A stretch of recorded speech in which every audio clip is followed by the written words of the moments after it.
No. He said, do you want us to move the camera? Jesus Christ.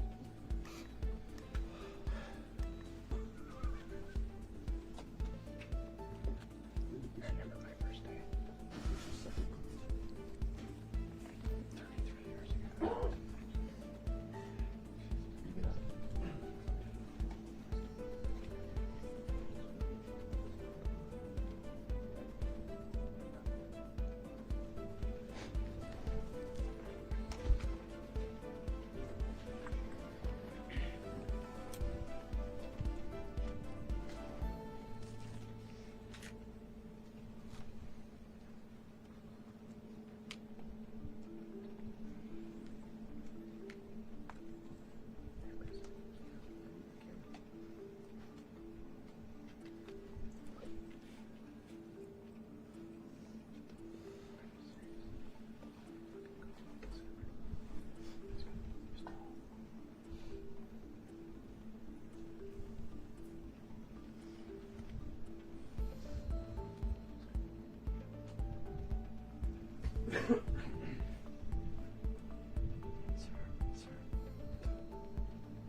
Thanks, Julia. It's primarily an issue for the walkout. The rope is pushing it. Thank you. Thanks, Julia.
Is it good? Who is it? Your foot right keeps now hitting it's okay. the tripod. Is it true? Yeah. With the lens? Yeah. You're not going to pay him? I will, but not right now. Not until he's come. Okay. Peter, which direction should I move my feet? To my right? To your right. Yeah. Is that better? Cool. Yeah. Again, it's in the shot. Okay. Yeah, just let me know. Just trying to figure it out. How about down here? Yeah. I mean, that's fine. That's fine.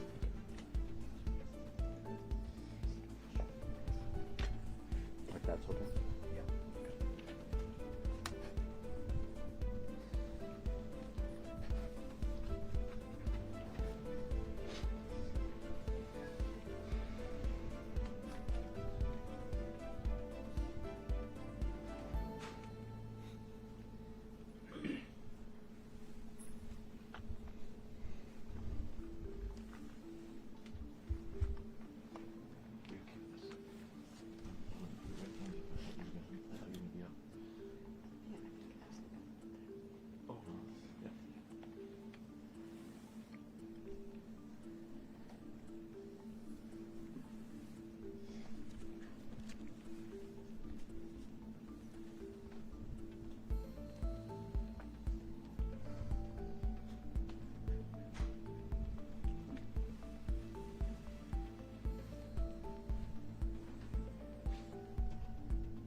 Yeah.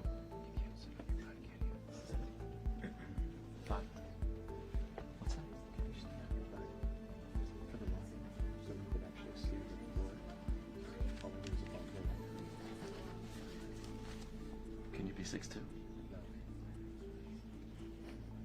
If I'm on my butt, I can't see over there.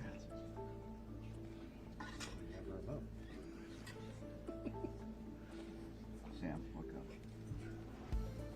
Let's see over whose side. Me too.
Mr. President.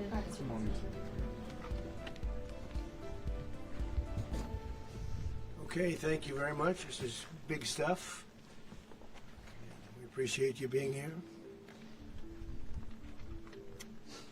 Late last night and early today, at my direction, the United States Armed Forces conducted an extraordinary military operation in the capital of Venezuela. Overwhelming American military power, air, land, and sea, was used to launch a spectacular assault. And it was an assault like people have not seen since World War II. It was a force against a heavily fortified military fortress in the heart of Caracas to bring outlaw dictator Nicolas Maduro to justice.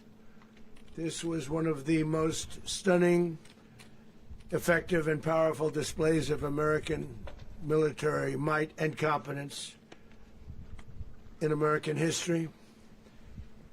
And if you think about it, we've done some other good ones, like the attack on Soleimani, the attack on al-Baghdadi, and the obliteration and decimation of the Iran nuclear sites just recently in an operation known as Midnight Hammer. All perfectly executed and done. No nation in the world could achieve what America achieved yesterday, or frankly in just a short period of time. All Venezuelan military capacities were rendered powerless as the men and women of our military, working with U.S. law enforcement, successfully captured Maduro in the dead of night. It was dark. The lights of Caracas were largely turned off due to a certain expertise that we have. It was dark and it was deadly. But captured along with his wife, Celia Flores, both of whom now face American justice. Maduro and Flores have been indicted in the Southern District of New York, it's Jay Clayton, for their campaign of deadly narco-terrorism against the United States and its citizens. I want to thank the men and women of our military who achieved such an extraordinary success overnight with breathtaking speed, power, precision, and competence. You rarely see anything like it. You've seen some raids in this country that didn't go so well. They were an embarrassment. If you look back to Afghanistan, or if you look back to the Jimmy Carter days, they were different days. We're a respected country again, like never before. These highly trained warriors, operating in collaboration with U.S. law enforcement, caught them in a very ready position. They were waiting for us. They knew we had many ships out in the sea, just sort of waiting. They knew we were coming. So they were in a ready, what's called a ready position. But they were completely overwhelmed and very quickly incapacitated. If you would have seen what I saw last night, you would have been very impressed. I'm not sure that you'll ever get to see it, but it was an incredible thing to see. Not a single American service member was killed, and not a single piece of American equipment was lost. We had many helicopters, many planes, many people involved in that fight. But think of that, not one piece of military equipment was lost, not one service member was, more importantly, killed. The United States military is the strongest and most fearsome military on the planet by far, with capabilities and skills our enemies can scarcely begin to imagine. We have the best equipment anywhere in the world. There's no equipment like what we have, and you see that even if you just look at the boats. You know, we've knocked out 97% of the drugs coming in by sea. 90%. Each boat kills 25, on average, 25,000 people. We knocked out 97%. and those drugs mostly come from a place called Venezuela. We're going to run the country until such time as we can do a safe, proper, and judicious transition. So we don't want to be involved with having somebody else get in and we have the same situation that we had for the last long period of years. So we are going to run the country until such time as we can do a safe, proper, and judicious transition.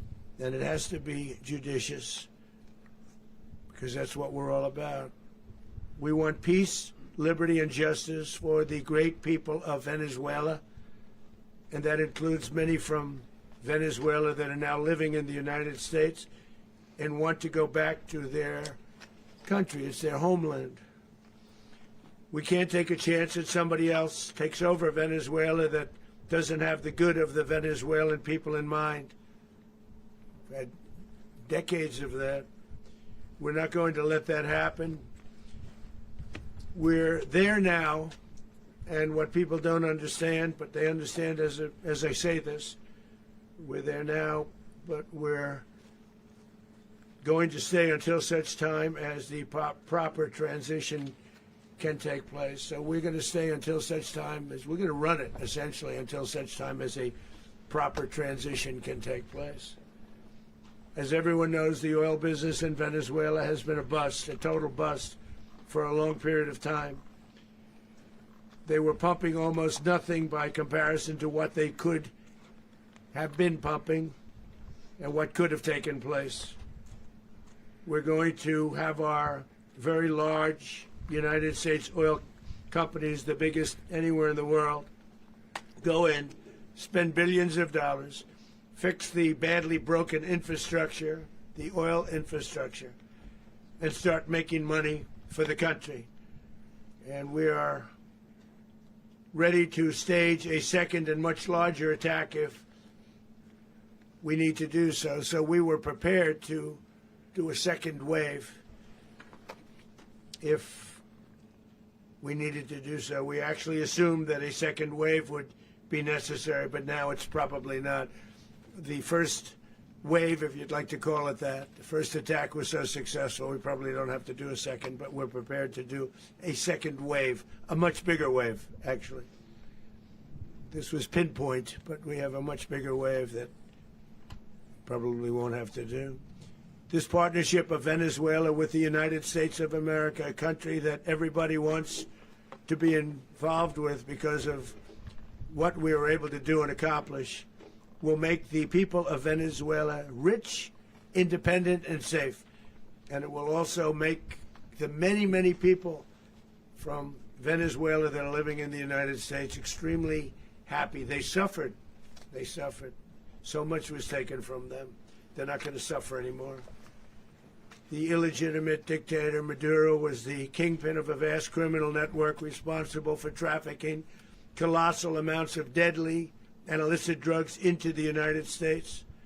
As alleged in the indictment, he personally oversaw the vicious cartel known as Cartel de las Solas, which flooded our nation with lethal poison responsible for the deaths of countless Americans, many, many Americans, hundreds of thousands over the years of Americans died because of him. Maduro and his wife will soon face the full might of American justice and stand trial on American soil. Right now they're on a ship. They'll be heading to ultimately New York, and then a decision will be made, I assume, between New York and Miami or Florida. But we have people where the overwhelming evidence of their crimes will be presented in a court of law. And I've seen it. I've seen what we have. It's both horrible and breathtaking that something like this could have been allowed to take place. For many years after his term as president of Venezuela expired, Maduro remained in power and waged a ceaseless campaign of violence, terror, and subversion against the United States of America, threatening not only our people, but the stability of the entire region. and you all saw it, in addition to trafficking gigantic amounts of illegal drugs that inflicted untold suffering and human destruction all over the country, all over in particular the United States.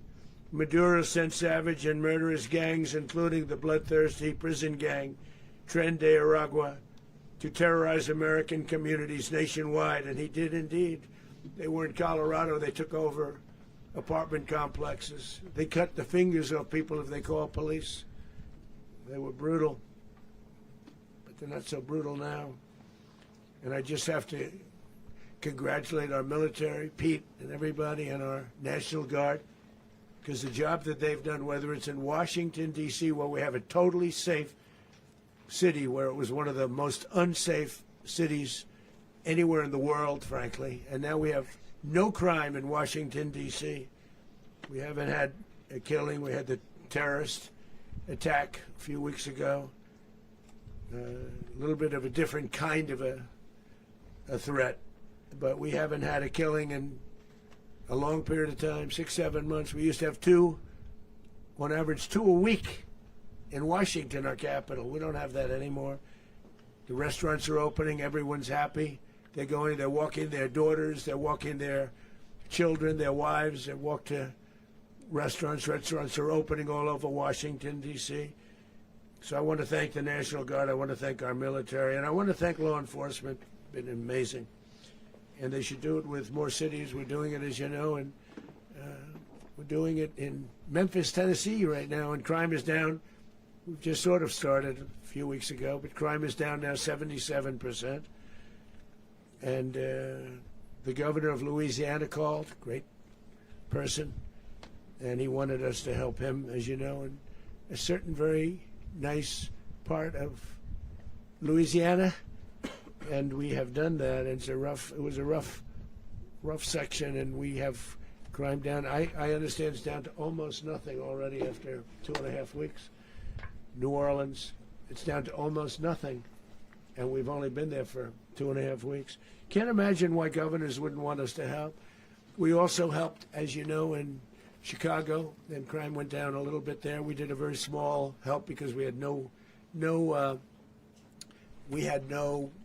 working ability with the governor. The governor was a disaster, and the mayor was a disaster. But it knocked down crime. But we're pulling out of there. When they need us, we'll know. You'll know. You'll be writing about it.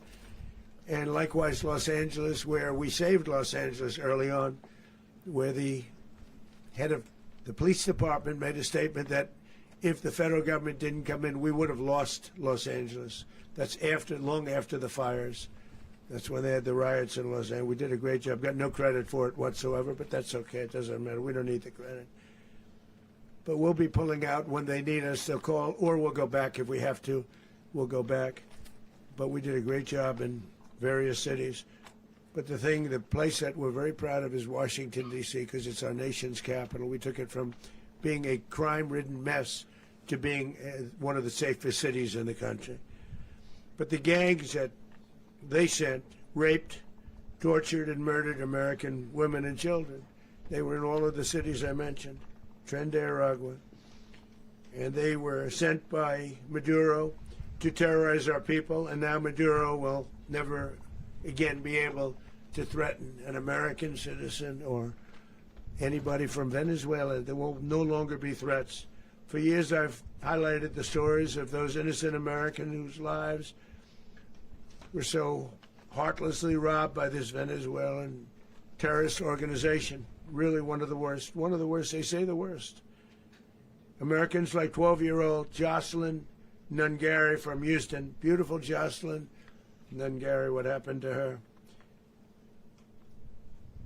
They, as you know, they kidnapped, assaulted, and murdered by Tren de Aragua animals. They murdered Jocelyn and left her dead under the bridge. There was a bridge that will never be the same to so many people after seeing what happened. As I've said many times, the Maduro regime emptied out their prisons, sent their worst and most violent monsters into the United States to steal American lives. And they came from mental institutions and insane asylums. They came from prisons and jails. The reason I say both, they sound similar. Actually, prisons a little bit more hostile, a little bit tougher. A mental institution isn't as tough as an insane asylum, but we got them both. They sent from their mental institutions, they sent from their jails, prisons. They were drug dealers, they were drug kingpins, they sent everybody bad into the United States. But no longer, and we have now a border where nobody gets through. In addition, Venezuela unilaterally seized and stole American oil, American assets, and American platforms, costing us billions and billions of dollars. They did this a while ago, but we never had a president that did anything about it. They took all of our property. It was our property. We built it. And we never had a president that decided to do anything about it. Instead, they fought wars that were 10,000 miles away. We built Venezuela oil industry with American talent, drive, and skill, and the socialist regime stole it from us during those previous administrations, and they stole it through force. This constituted one of the largest thefts of American property in the history of our country. Considered the largest theft of property in the history of our country. Massive oil infrastructure was taken like we were babies, and we didn't do anything about it. I would have done something about it. America will never allow foreign powers to rob our people or drive us back into and out of our own hemisphere. That's what they did. Furthermore, under the now deposed dictator Maduro, Venezuela was increasingly hosting foreign adversaries in our region and acquiring menacing offensive weapons that could threaten U.S. interests and lives. And they used those weapons last night. Potentially in league with the cartels operating along our border. All of these actions were in gross violation of the core principles of American foreign policy, dating back more than 2 centuries. And not anymore. All the way back, it dated to the Monroe Doctrines. And the Monroe Doctrine is a big deal. But we've superseded it by a lot. By a real lot. They now call it the Monroe Document. I don't know. It's Monroe Doctrine. We sort of forgot about it. It was very important, but we forgot about it. We don't forget about it anymore. Under our new national security strategy, American dominance in the Western Hemisphere will never be questioned again. Won't happen. So just in concluding, for decades, other administrations have neglected or even contributed to these growing security threats in the Western Hemisphere. Under the Trump administration, we are reasserting American power in a very powerful way in our home region. And our home region is very different than it was just a short while ago. The future will be, and we did this in my first term. We had great dominance in my first term, and we have far greater dominance right now. Everyone's coming back to us.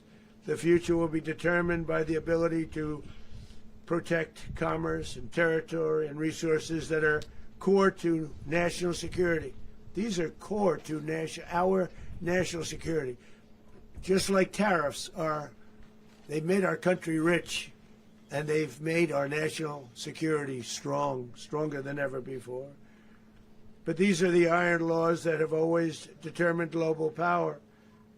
And we're going to keep it that way. We will secure our borders. We will stop the terrorists. We will crash the cartels. And we will defend our citizens against all threats, foreign and domestic. Other presidents may have lacked the courage or whatever to defend America. But I will never allow terrorists and criminals to operate with impunity against the United States. This extremely successful operation should serve as warning to anyone who would threaten American sovereignty or endanger American lives.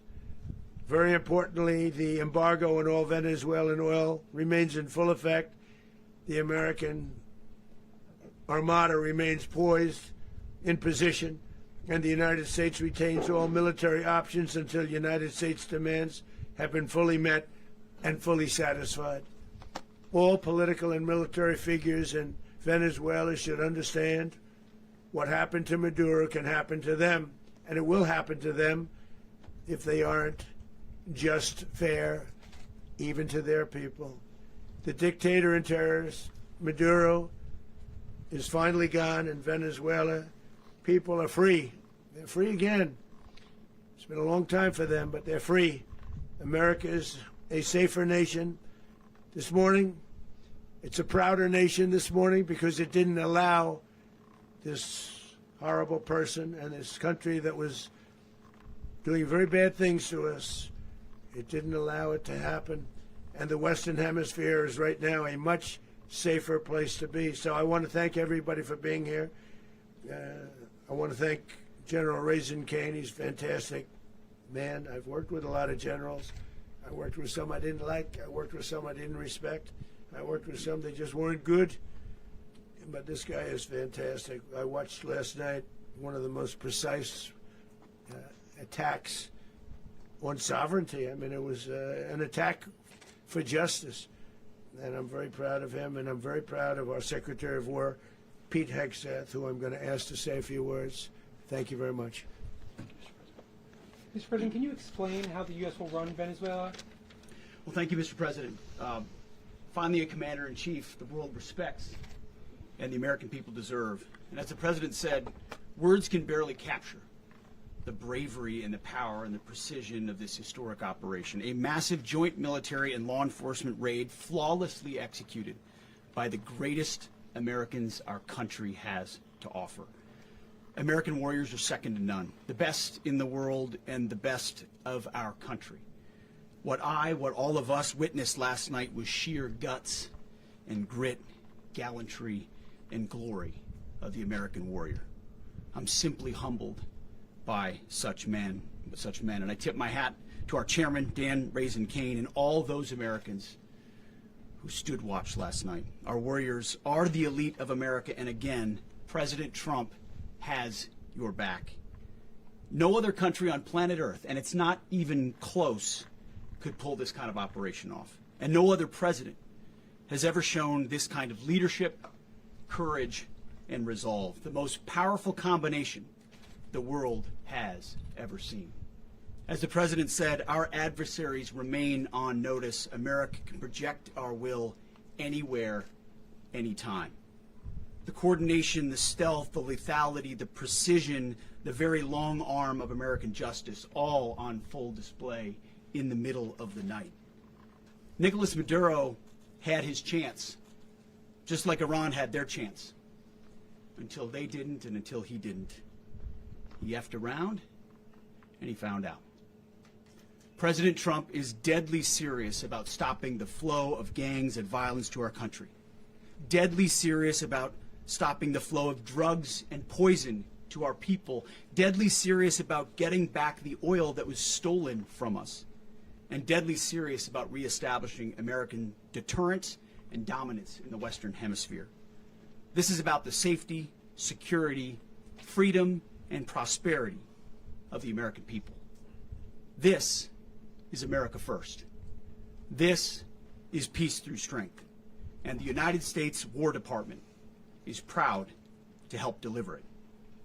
Welcome to 2026, and under President Trump, America is back. I'd like to welcome now our chairman, Chairman Raisin Kane, to give a few more details about the operation. Mr. Chairman.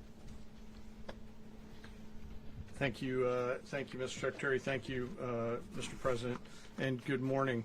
Last night, on the order of the President of the United States and in support of a request from the Department of Justice, as the President said, the United States military conducted an apprehension mission in Caracas, Venezuela, to bring to justice two indicted persons, Nicolas and Cecilia Maduro.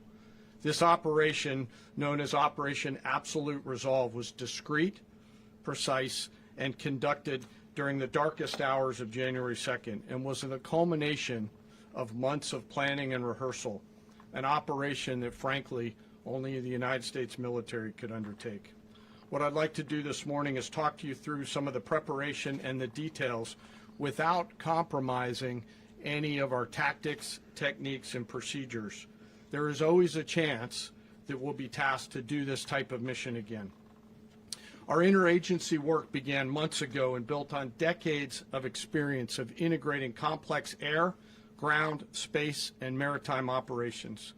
While the past 2 decades have honed the skills of our special operations forces, this particular mission required every component of our joint force, with soldiers, sailors, airmen, Marines, and Guardians working in unison with our intelligence agency partners and law enforcement teammates in an unprecedented operation.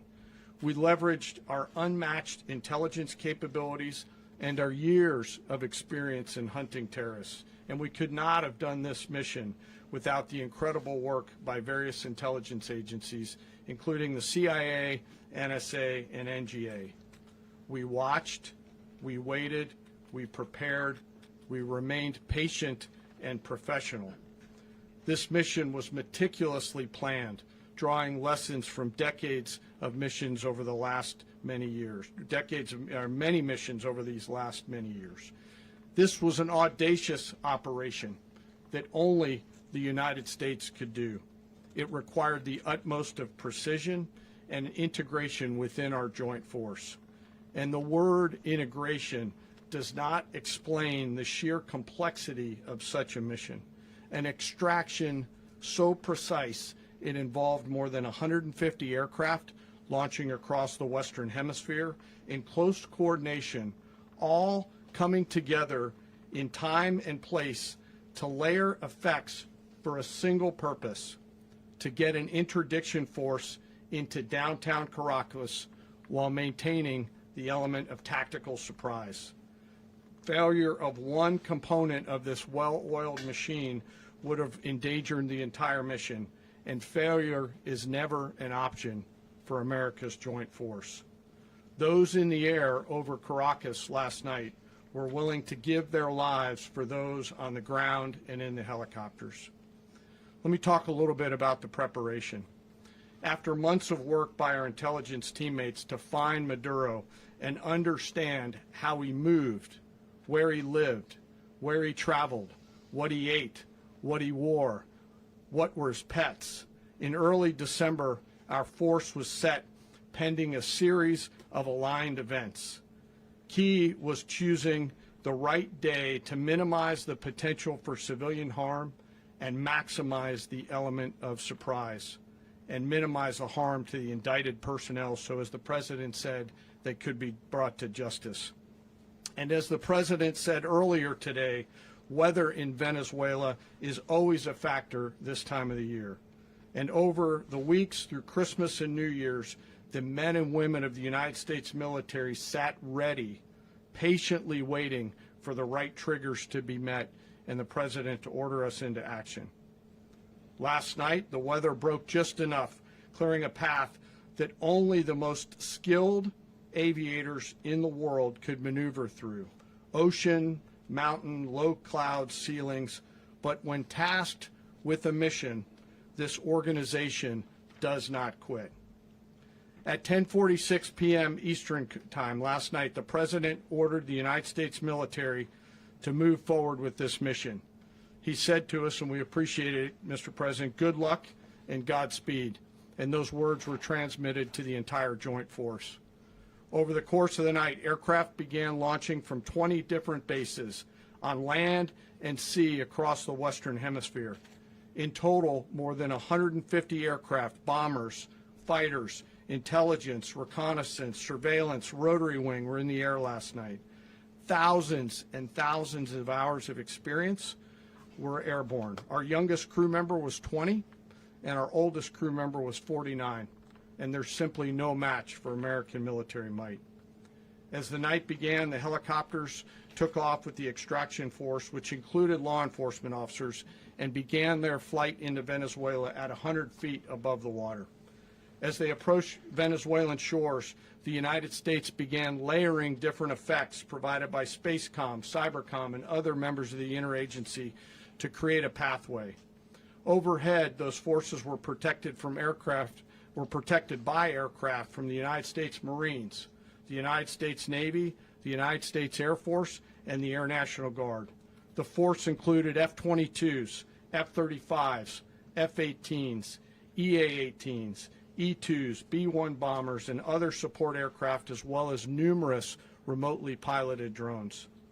As the force began to approach Caracas, the Joint Air Component began dismantling and disabling the air defense systems in Venezuela, employing weapons to ensure the safe passage of the helicopters into the target area.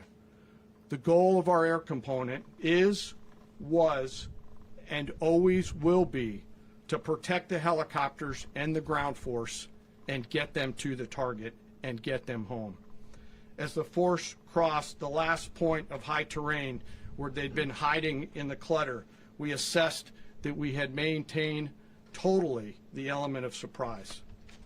As the helicopter force ingressed towards the objective at low level, we arrived at Maduro's compound at 1:01 a.m. Eastern Standard Time, or 2:01 a.m. Caracas local time, and the apprehension force descended into Maduro's compound and moved with speed, precision, and discipline towards their objective, and isolated the area to ensure the safety and security of the ground force while apprehending the indicted persons.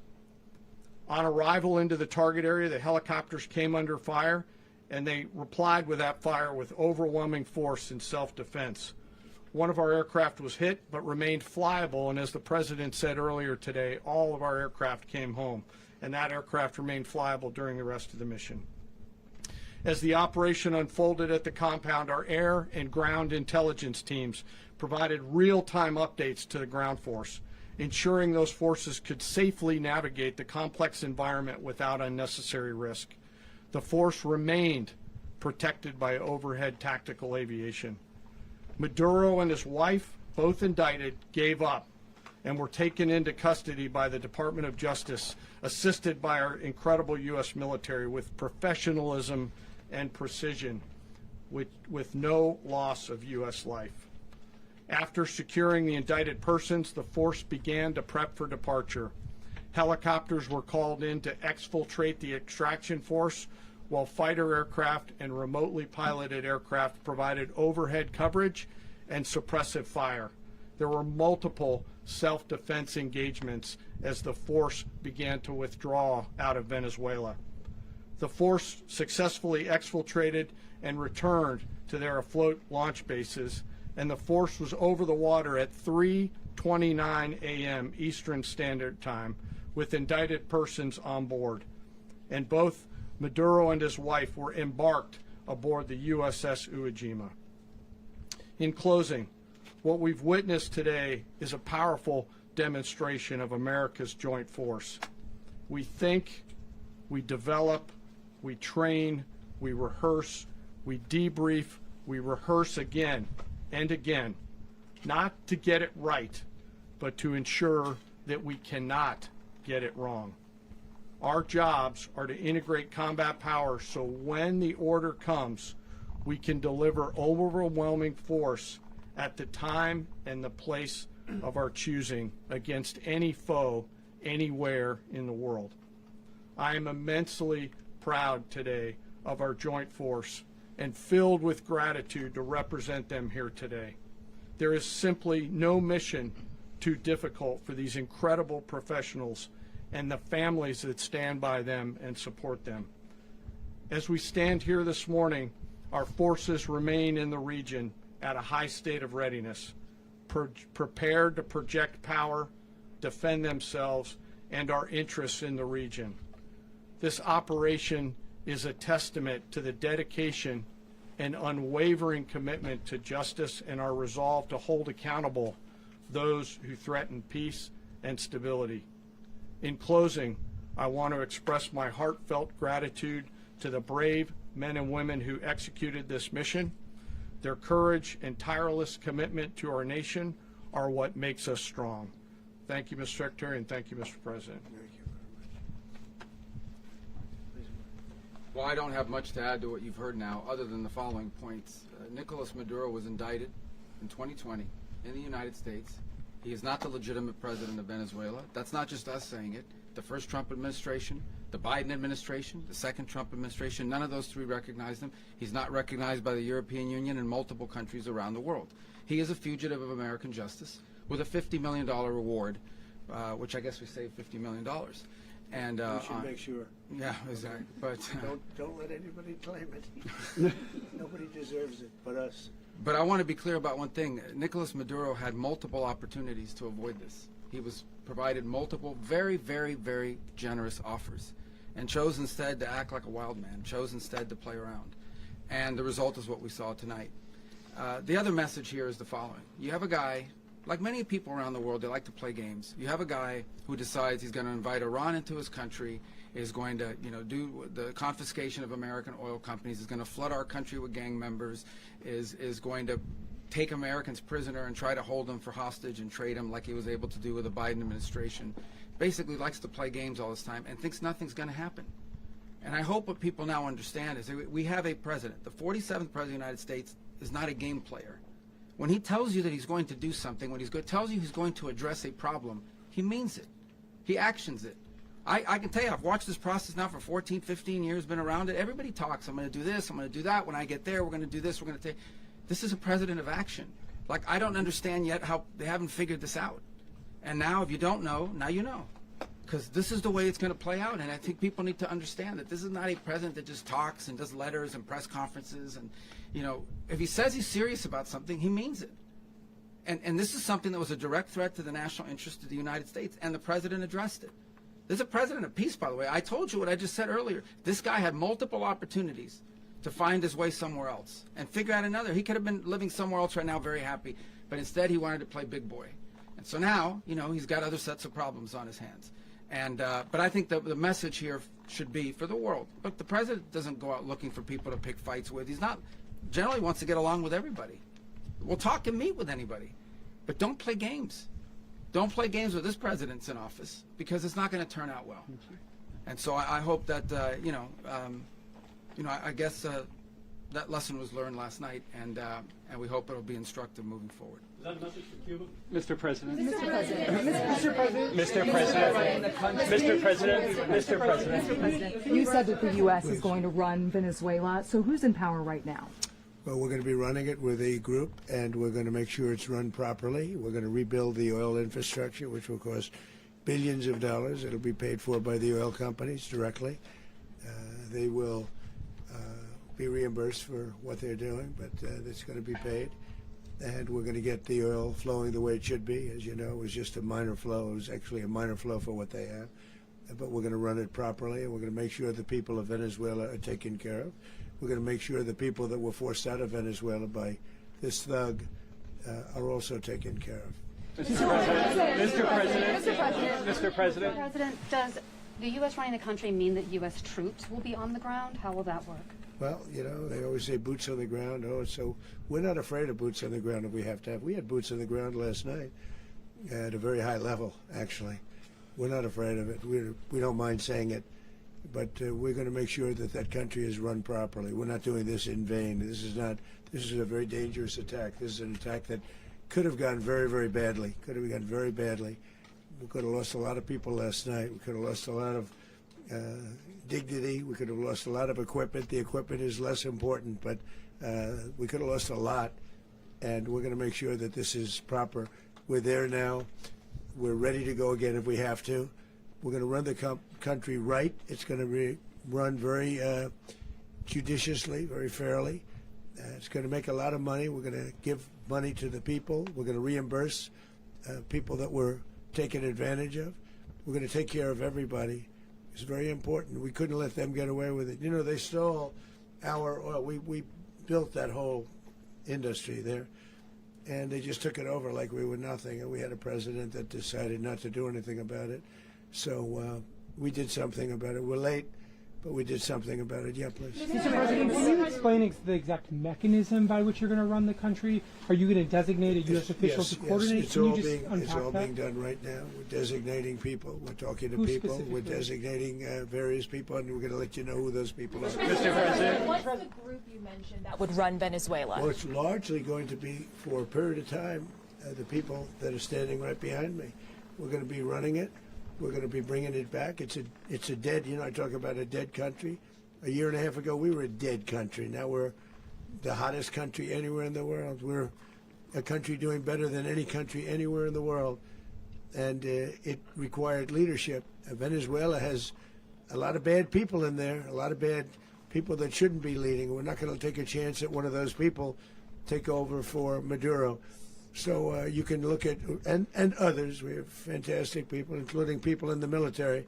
So we're going to have a group of people running it until such time as it can be put back on track, make a lot of money for the people, and give people a great way of life, and also reimbursement for people in our country that were forced out of Venezuela. Mr. President, Rubio would be. you said earlier today that you weren't going to back Machado to come back and be the opposition leader in your Fox and Friends interview. And then you also mentioned the vice president of Venezuela. Are you going to work with the vice president of Venezuela, or how do you foresee the relationship Well, going? I understand she was just sworn in, but she was, as you know, picked by Maduro. So Marco's working on that directly. He just had a conversation with her, and she's essentially willing to do what we think is necessary to make Venezuela great again. Very simple. Mr. President, Colombian President Gustavo Petro, a couple weeks ago, you said he's got to watch his ass.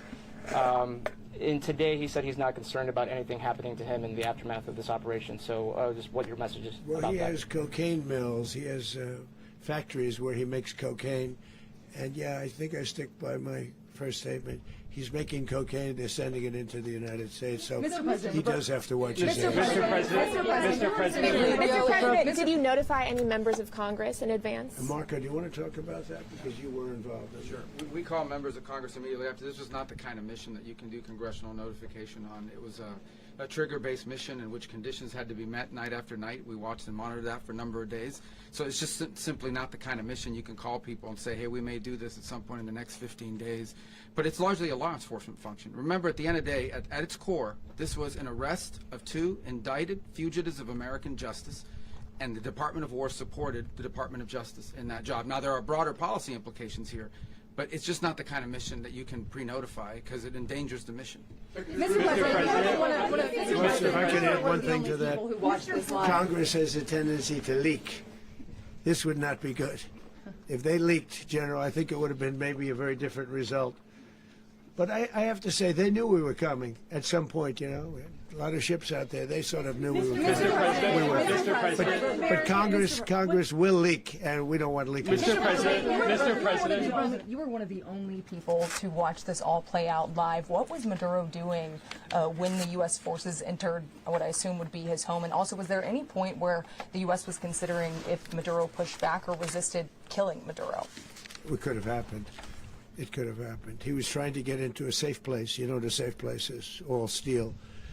And he wasn't able to make it to the door because our guys were so fast. They went through the opposition so fast. And there was a lot of opposition. People were wondering, do we get them by surprise? Sort of surprised, but they were waiting for something. It was a lot of opposition. There was a lot of gunfire. You saw some of it today.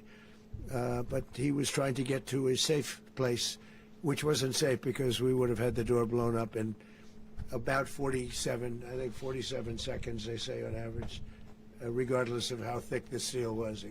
It was a very thick door. It was a very heavy door, but he was unable to get to that door. He made it to the door. He was unable to close it. So where's Maduro going to be? Go ahead, finish. Where is Maduro going to be in the time being right now? Do you know his exact Well, whereabouts? eventually, ultimately, in the near future, he's going to be brought to New York. And where is he going to be held? Where is he going to be held in New York? Do you know? That's going to be up to the officials that do these things. Mr. President, the U.S. has something of a mixed track record of ousting dictators without necessarily a plan for what comes afterwards. Not with Did me, that though. weigh on your decision Well, that's making? when we had different presidents, but with me, that's not true. With me, we've had a perfect track record of winning. We win a lot, and we win. If you look at Soleimani, you look at al-Baghdadi, you look at the Midnight Hammer. Midnight Hammer was incredible. Right now, you wouldn't have peace in the Middle East. We have essentially peace in the Middle East because of that. If we weren't successful with Midnight Hammer, you wouldn't have peace in the Middle East. So with me, you've had a lot of victory. You've had only victories. You've had no losses. Yeah. Mr. President, can you? How long do you expect the U.S. to run Venezuela, and how soon do you want the Venezuelan people to hold elections? So I'd like to do it quickly, but it takes a period of time. You know, we're rebuilding. We have to rebuild their whole infrastructure. The infrastructure is rotted. It's actually very dangerous. It's blow-up territory. Oil is very dangerous. It's a very dangerous thing to take out of the ground. It can kill a lot of people. It has killed a lot of people doing just that. The infrastructure is old. It's rotted. Much of it is stuff that we put there 25 years ago, and we're going to be replacing it. And we're going to take a lot of money out so that we can take care of the country. Are you saying that Secretary Rubio and Mr. President, China, Russia, and Iran have interests in Venezuela. How does this operation affect your relationships with them when it comes to the oil in terms of and China drugs? and Russia, Russia when we get things straightened out. But in terms of other countries that want oil, we're in the oil business. We're going to sell it to them. We're not going to say we're not going to. In other words, we'll be selling oil. Probably in much larger doses because they couldn't produce very much because their infrastructure was so bad. So we'll be selling large amounts of oil to other countries, many of whom are using it now, but I would say many more will come. Are you saying that, Mr. President, are you saying that? Mr. President, thank you. What is your message to the people of Venezuela today? Of course, the civilian population specifically, they have a lot of questions. What is your message to the people of Venezuela? That you're going to have peace, justice. You're going to have some of the riches that you should have had for a long period of time. It was stolen from you. But you're going to have peace and you're going to have safety. You're going to have justice. You're going to have a country. You're going to have a real country. You're going to have potentially a great country. You know, if you go back 20 years, maybe even a little longer ago, that was a great country. And they destroyed it. Remember I said that if we lose this election, the United States will be Venezuela on steroids. That's what would have happened. Had we lost the election, the 2024 election, we suffered so badly when you look at the border from 2020. What they did, what Joe Biden administration did to our country should never be forgotten. But if we had to go through another year of that, we wouldn't have. We would be exactly where Venezuela was in terms. I used to say, if they win, we're going to be Venezuela on steroids, and that's what would have happened. President, thank you. Are you saying that Secretary Hegseth and Rubio are going to be running Venezuela, and will you be sending in U.S. military troops to provide? They're going to be a team that's working with the people of Venezuela to make sure that we have Venezuela right. Because for us to just leave, who's going to take over? I mean, there is nobody to take over. You have a vice president who's been appointed by Maduro.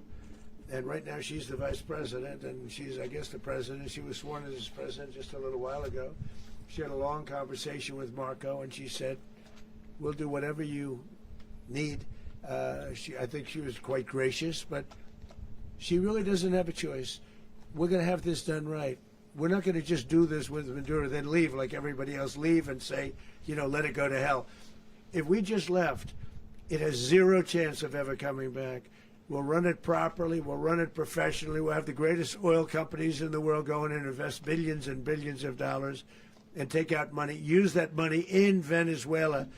And the biggest beneficiary are going to be the people of Venezuela. And also, I can't stress this strongly enough, the people that got thrown out of Venezuela that are now in the United States, and frankly, some want to stay, and some probably want to go back. Yeah. So, Mr. President, what is being done to protect Americans in the country, and were any of the detained Americans Well, right now they're arrested very last protected night? because nobody's going to mess with us. They're very protected. The people of, and we let them know that you better not touch one of them.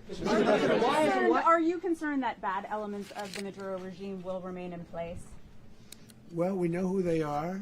We're on them, and they're acting much differently now than they would have acted 2 days ago. And what can you Okay, say wait, about behind you, please. Mr. President, why is running a country in South America America first? Well, I think it is because we want to surround ourselves with good neighbors. We want to surround ourselves with stability. We want to surround ourselves with energy. We have tremendous energy in that country. It's very important that we protect it. We need that for ourselves. We need that for the world. And we want to make sure we can protect it. Mr. President, on oil? Yes, sir. Please, go ahead. Yeah, is there a message here for Cuba and Diaz-Canel? Well, Cuba's an interesting case. Cuba is, not doing very well right now. That system has not been a very good one for Cuba. The people there have suffered for many, many years. And I think Cuba is going to be something we'll end up talking about, because Cuba is a failing nation right now, very badly failing nation. And we want to help the people. It's very similar in the sense that we want to help the people in Cuba, but we want to also help the people that were forced out of Cuba and living in this country. Do you want to say something about that, Marco, please? Well, I mean, I just gave you a statement a few minutes ago about, when the president speaks, you should take him seriously. So suffice it to say, Cuba is a disaster. It's run by incompetent, senile men, and in some cases, not senile, but incompetent nonetheless. It has no economy. It's in total collapse. And by the way, they were, all the guards that helped protect Maduro, this is well known, their whole spy agency, all that were full of Cubans. I mean, they basically, it's amazing. This poor island took over Venezuela in some cases. One of the biggest problems that Venezuelans have is they have to declare independence from Cuba. They tried to basically colonize it from a security standpoint. So, yeah, look, if I lived in Havana and I was in the government, I'd be concerned, at least a little bit. Are you cutting off the oil flow to Cuba from Venezuela? Well, the president already announced a week ago that anything that's sanctioned, it's sanctioned oil, it's not going to be allowed to get there. So that's an The answer is yes. Mr. President, President, is the U.S. aware of the location of opposition leader Machado, and have you been in contact with her? No, we haven't. We haven't. Mr. President, on Monday. Oh, I think it would be very tough for her to be the leader. She doesn't have the support within, or the respect within the country. She's a very nice woman, but she doesn't have the respect. Mr. President, is it possible that the U.S. ends up administrating Venezuela for years? Well, it won't cost us anything, because the money coming out of the ground is very substantial, so it's not going to cost us anything. So the U.S. isn't going to dedicate money to... Well, we want safety there. We want to be surrounded by countries that aren't housing all of our enemies all over the world. That's what was happening, and you don't want to have that. But we're going to be rebuilding, and we're not spending money. The oil companies are going to go in. They're going to spend money. We're going to take back the oil that, frankly, we should have taken back a long time ago. A lot of money is coming out of the ground. We're going to get reimbursed for all of that. We're going to get reimbursed for everything that we spend. So it's going to be a very important. This is a very big evening that took place last night. We have to be surrounded by safe, secure countries, and we also have to have energy. Very important. We have to have energy that's real energy, not where they're getting 4% and 5% of the energy out of the ground. You take a look. It was such a disaster. So what's going to happen with Venezuela, I think, over the next period of a year is going to be a great thing, and the people of Venezuela will be the biggest beneficiaries. Mr. President, on Monday, U.S. military. Mr. President, thank you. What did you last speak to Maduro about when you spoke? And is the Well, I don't want to get into the Venezuela? conversations, but I did have conversations with him, and I said, you got to surrender. And I actually thought he was pretty close to doing so, but now he wished he did, yeah. Mr. President, can you explain, you said that Maduro is responsible for drug trafficking. You recently pardoned the former president of Honduras who was convicted of many drug trafficking. Can you explain how these two situations are different? And would you ever pardon Maduro? I endorsed, as you know, the winning president, the man who won in Honduras. I endorsed the man who won in Chile. I endorsed the man who won in Argentina. And we are doing very well with that whole group. What the man that I pardoned was, if you could equate it to us, he was treated like the Biden administration treated a man named Trump. That didn't work out too well for them. This was a man who was persecuted very unfairly. He was the head of the country. He was persecuted very unfairly. And there are a number of them. And we felt that it was a very unfair situation that happened to him. He's also a party member of the man who won. So obviously the people liked what I did. And one of the reasons that was done is because of the fact that the party in power felt very strongly that that man was treated very badly. I studied it very quickly, and then I studied it in great detail. I went to a lot of the people standing behind me, and they felt that that man was persecuted and treated very badly. That's why I gave him a pardon. Mr. President, you referenced boots on the ground earlier. Can you just sort of button this up? Do you envision the U.S. military having a presence in Venezuela as the U.S. runs that country? No, we're going to have a presence in Venezuela as it pertains to oil, because we have to have, we're sending our expertise in. So you may need something, not very much. But no, we're going to be taking out a tremendous amount of wealth out of the ground. and that wealth is going to the people of Venezuela and people from outside of Venezuela that used to be in Venezuela. And it goes also to the United States of America in the form of reimbursement for the damages caused us by that country. So I want to thank you all very much. Thank you. Do you have one? Yes, please. You were so nice before. I'm going to give you the final question. Go Thank ahead. you, Mr. Unless it's a bad question, in It's which about case I'll Putin. go one word. It's about who? It's about Putin, if you want. About Putin. Well, Okay. that's always nice. You had a to talk phone. about Putin. You had a phone call with him Yeah. on Monday. Did he talk at all about Maduro? Did y'all talk about this? No, we didn't. And We then- never spoke about Maduro. Are you mad at him right now? I mean, there's this I'm not intelligence. thrilled with Putin. I'm not thrilled with Putin. He's killing too many people. There was that I intelligence. thought that would be so. I settled 8 1/4 war. You know what the 1/4 was? Thailand and Cambodia. I did it again. They broke out, and I did it in about 5 hours, and I settled it. I'm giving myself 1/4, so I'm up to now 8 1/4. In other words, I settled the war, but then they broke out. They had a pretty bad breakout over the last 4 days. I got them to go back to peace. So I only give 1/4. I thought the easiest one would be, one of the easier ones would be Russia, Ukraine. It's not. And they both have done some pretty bad things. And look, that's Biden's war. That's not my war. But I want to stop the lives. Did you see where last month, 30,000, it was 27,000 the month before. 30,000, mostly soldiers, were killed this last month. 30,000. I want to stop that. You know, I got NATO to pay 5% instead of the 2% that they weren't paying. They weren't paying 2, now they pay 5. And we send them a lot of munitions, we send them a lot of things, missiles and various other things, a lot. And they pay. The United States is not losing money. We're probably making money on that.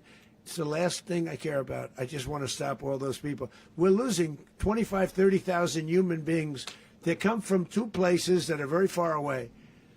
But if I can stop, because it's something I've been pretty good at doing, deals, I guess. It's all a deal. Life is a big deal.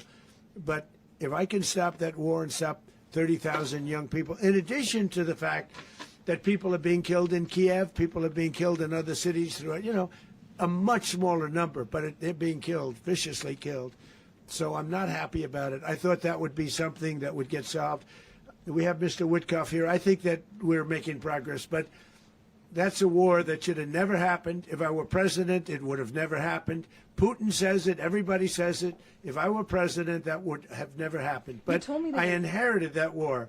That was Joe Biden, Zelensky, and Putin. I came into the situation, and it's a mess. And I will say this. I watched an operation last night that was so precise, that was so brilliant. I mean, it was incredible. If we had our people, like this general and our people involved, that war would not have gone on very long, that I can tell you. You told me That war, to use an old term, that war has become a bloodbath. And we want it to get stopped. Thank you very much. Are you concerned a rogue Venezuelan general to take over the country? Can you talk about your conversation with the vice president?